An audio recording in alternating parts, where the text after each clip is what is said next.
اچھا اکثر دوست نا گلا کرتے ہیں چیلنج اسٹارٹ کرنے کے بعد، یا یہ نیت کرنے کے بعد کہ آئندہ کے بعد میں کچھ برا نہیں دیکھوں گا، نہیں کروں گا، پھر آ کے رونا شروع کر دیتے ہیں 2 دن بعد کہ یار ارجیز آ رہی ہیں، کیا کروں؟ وہ بھائی ارجیز تو آئیں گی، انہیں کو تو ریزسٹ کرنا ہے۔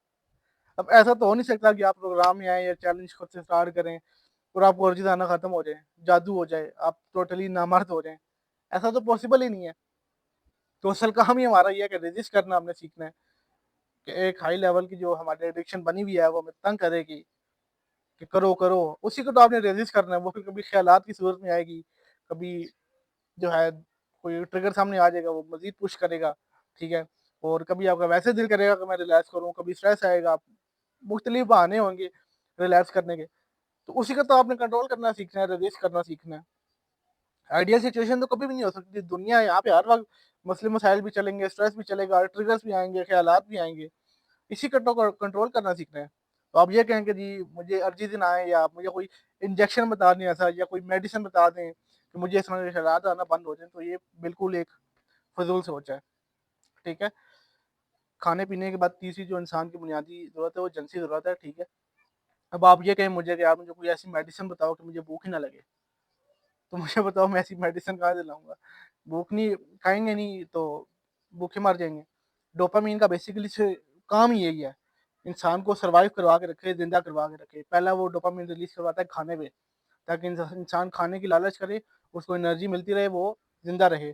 اور جب اس کو کھانے کو سروائیول کا معاملہ ٹھیک ہوتا ہے تو پھر اگلا پروسیس آتا ہے ریپروڈکشن، کہ میں نے اپنی نسل کو جاری رکھنا ہے، تو پھر وہ نکاح شادی وغیرہ کی طرف جاتا ہے، جنسی عمل کی طرف جاتا ہے، وہ بھی اس لیے کہ سروائیول رہے۔ اگر ڈوپامین کو اس میں ہٹا دیا جائے تو پھر نہ انسان کھائے پیے، نہ اپنے آپ کو ریپروڈیوس کرنے کا سوچے، اور دنیا وہیں کی وہیں ختم ہو جاتی۔ تو ان چیزوں کو رکھنے کا ایک مقصد ہے، اللہ تعالیٰ نے ویسے ہی نہیں رکھی، تو اس مقصد کو سمجھیں، ٹھیک ہے؟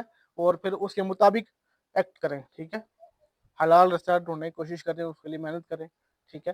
یہ انرجی کافی اچھی ہوتی ہے، اس کو آپ اچھے اینگل میں اگر یوٹیلائز کر لیں تو آپ بہت آگے جا سکتے ہیں، ٹھیک ہے؟ تو ایسی سوچ بالکل اپنے ذہن سے نکال دیں کہ ارجی آنا ختم ہو جائیں گی، یا کوئی آپ کو مسئلہ نہیں ہوگا، بس آپ چیلنج شروع کریں گے تو کوئی جادو ہو جائے گا اور آپ جو ہیں وہ کسی اور دنیا پہنچ جائیں گے۔ یہ سب جنت میں ممکن ہے، دنیا میں ممکن نہیں ہے۔ دنیا میں آپ کو پروسیس سے گزرنا ہے، جو پروسیس سے بھاگتے ہیں یا نہیں گزرنا چاہتے وہ پھر ادھر ہی رہتے ہیں۔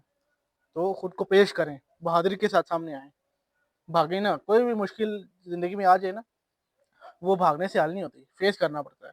فیس کریں گے، ہو سکتا ہے اتنی آسان ہو آپ اسے ویسی سوچ سوچ کے بڑا بنا رہے تھے، تو فیس کرنا سیکھیں، فیس کریں گے، اسٹرانگ ہوں گے، بریوری کے ساتھ آگے جائیں گے تو بڑا آسانی سے کنٹرول کر لیں گے۔ ویسے یہ صرف مہینہ 2 مہینہ مشکل ہوتے ہیں، اس کے بعد انتہائی آسان ہو جاتا ہے چلنا، انسان کا کنٹرول ڈیولپ ہو جاتا ہے، اور جس کی طاقت کم ہو جاتی ہے۔ شروع میں تو آپ ایڈکٹ ہوتے ہیں نا، تو ایڈکٹ کی حالت وہی ہوتی ہے کہ اکثر آپ چرسیوں کو دیکھیں، ان کو نہیں ملتا تو وہ مرنے والے ہو جاتے ہیں، اور پھر اس کے بعد وڈرالس بھی آتے ہیں، تنگ ہوتا ہے انسان، جسم درد کرتا ہے، اور مختلف مسائل آتے ہیں، تو یہ سب برداشت کرنے پڑتے ہیں۔ اسی لیے کہتے ہیں پہلے 2 مہینے مشکل ہوتے ہیں، 1 مہینہ 2 مہینہ، اس میں آپ کو ہائی لیول کی موٹیویشن بھی چاہیے، ڈسپلن بھی چاہیے، سسٹم بھی چاہیے، ٹھیک ہے؟ تو اس کے لیے کام کریں، محنت کریں، انشاءاللہ آسانی سے آپ نکلیں گے۔ اللہ حافظ۔